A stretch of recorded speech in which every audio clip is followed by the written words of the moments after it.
So what's up guys, I am BlackOpsAmazing, welcome back to another zombies video, where today we are back with another zombies questions, taking your questions from the comment section below and answering them. If you're going to enjoy today's video, a like rating as always would be very much appreciated. I'd also like to thank you guys for supporting the channel over the past year. We haven't had any new zombies maps now for Black Ops 3. The last one was Revelations on September of 2016, so that's over a year ago now, and the fact that I've been able to continue making constant zombies videos without a new DLC map, and the fact that you guys have been watching and supporting really does just mean a lot to me. And we only have a month to go now, or a little bit over that, until World War II zombies, which should be very exciting. So again, just thank you for supporting the channel. Like I said, leave a like rating, make sure you are subscribed to stay up to date with the latest zombies content, and also click that little bell notification icon as well. But without further ado, when you're ready, here we go. So the first question of today comes from SFC, Mr. Raccoon, and he says,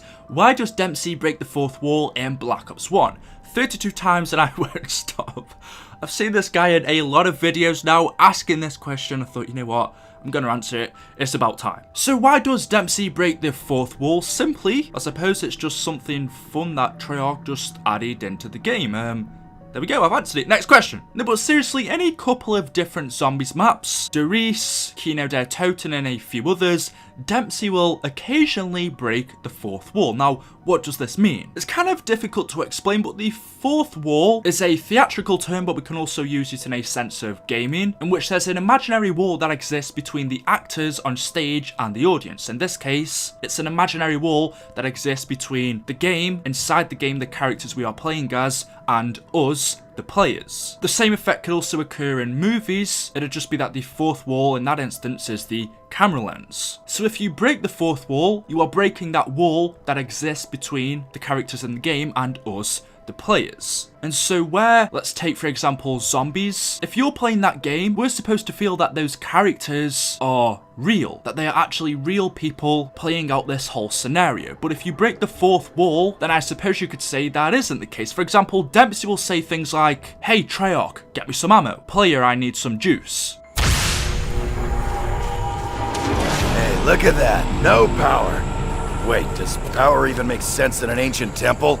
Seriously, Treyarch? Seriously? So Dempsey will notice that he is in a game made by Treyarch, or he is being controlled by us, the players, and he's asking us to get him some ammo. And that is what breaking the fourth wall is. Why exactly does Dempsey do that? I think it's just some cool quotes, some cool little Easter eggs that Treyarch added in. It has no meaning to the story, it's just something cool. The next question from Secret Shopper says, I have a question. We know that after Tranzit, Richthofen teleports Victus to Die Rise, but Richthofen doesn't teleport them to Buried. As we can see in the Buried intro, they walk from Die Rise to Buried because Richthofen and Maxis stopped communicating to them for a while. So how did they travel there if the transit bus is no longer present and Die Rise to Buried is a long way to go? So actually that's a really good question. How did the transit crew get from Die Rise to Buried? We know that Die Rise is in China and then Buried is in Angola, Africa. They are a very long distance away from each other. Now in the Chronorium it tells us after completing the Easter egg on Die Rise, after activating the second polarization device, the voices of both Maxis and Richthofen cease for some time, meaning they don't talk to the transit crew. And that then leaves Victus to wander the Earth. And the date that happened on was October the 22nd of 2035. That's the date of Die Rise. But then suddenly going from Victus wandering the Earth, we then move on to Buried, in which it starts with Victus arrives at an old western town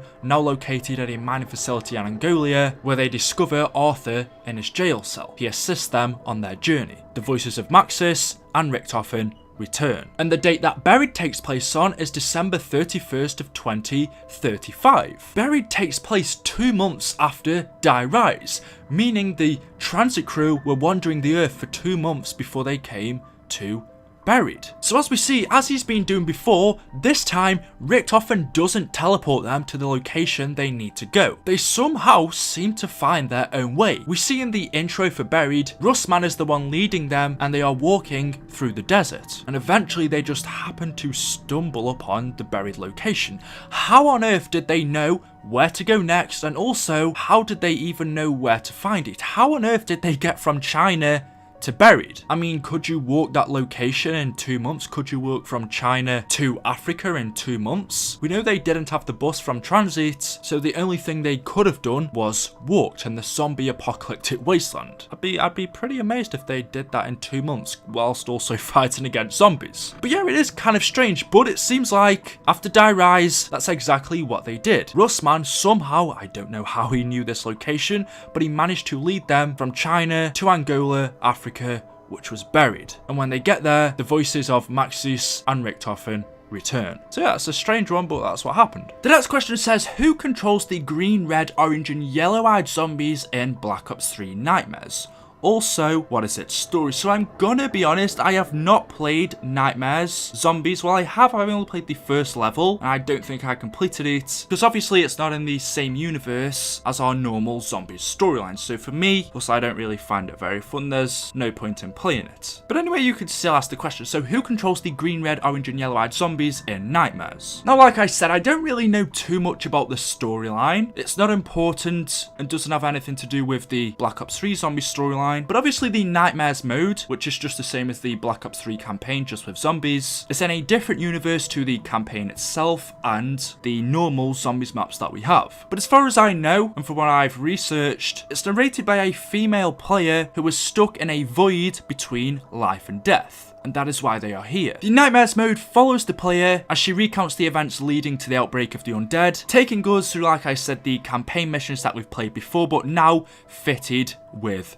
zombies. Of course, there's now the power-ups in the mystery box included, but that is where Nightmares takes place, in a void between life and death. That is why we are here. As for the eye colour of the zombies, I don't think it has any meaning. Just like, I guess you could say, Black Ops 3 zombies sometimes, Origins and all of the other maps we have the different eye colours of yellow, orange, red, blue, and as Jason Blundell said, sometimes the eye colours do mean something, sometimes they don't. And with Nightmares, I don't think it means anything at all, since it just takes place in a void between life and death. So I don't think it has any meaning, that's just how it is. The next question was asked by a couple of different people, and it says, where did T.E.D. come from? Or who was T.E.D. created by and what does T.E.D. stand for? So I've done a full story video of T.E.D., and for that reason I'm not going to go into too much detail. If you want to check it out, I will link it down in the description. However, that video was made before we had the Conorium, and as we know, since we've had the Conorium, we've had more information about our zombie storyline, including T.E.D. Well, we know that T.E.D. is the driver of the Tranzit bus. We don't know exactly what T.E.D. stands for, but the ending could possibly be electrical driver or something, I'm not sure. However, we do know that Tranzit takes place in the year 2035, so obviously technology is a lot more advanced than what we have now. Right now, we don't have self-driving buses and robots that drive them. In the year 2017, we are still on these same buses that we've had for a very long time.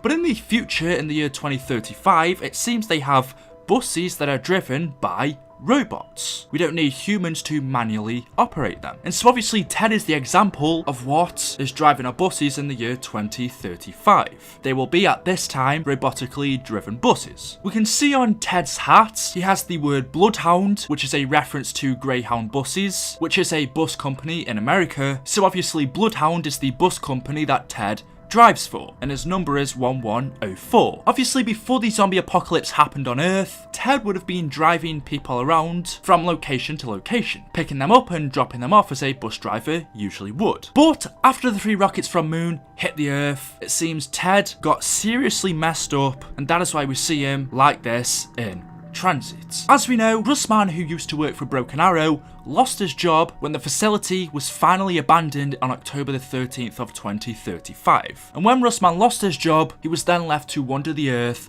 on himself. He didn't know what to do. Plus, he was also suffering from memory loss due to his long-term exposure to element 115. But when Russman lost his job, he stole the transit bus from the abandoned Broken Arrow facility. That is what it says in the Conorium. So this bus, along with T.E.D., was at the abandoned Broken Arrow facility. Russman stole it, he jumped on it, and then obviously T.E.D. drove him to his next location, in which he picked up Stuhlinger, and then Stuhlinger and Russman used T.E.D. and the bus to pick up Malton and Misty. And that is how the transit crew were formed, along with T.E.D. And that is pretty much it. Like I've said, I've done a full storyline video on him, so definitely check that out if you haven't already. Some things probably should need updating, but I've done that in this video. So yeah, check it out there we go. That is the information on T.E.D.D. Anyway, that is it for today's video. Hopefully you have enjoyed. If you have, like I said, a like rating would be very much appreciated, but it's up to you guys. You don't have to if you don't want to. It's totally fine. Make sure you are subscribed to stay up to date with the latest zombies content on the channel, and I will see you all in the next video. Thank you for watching, and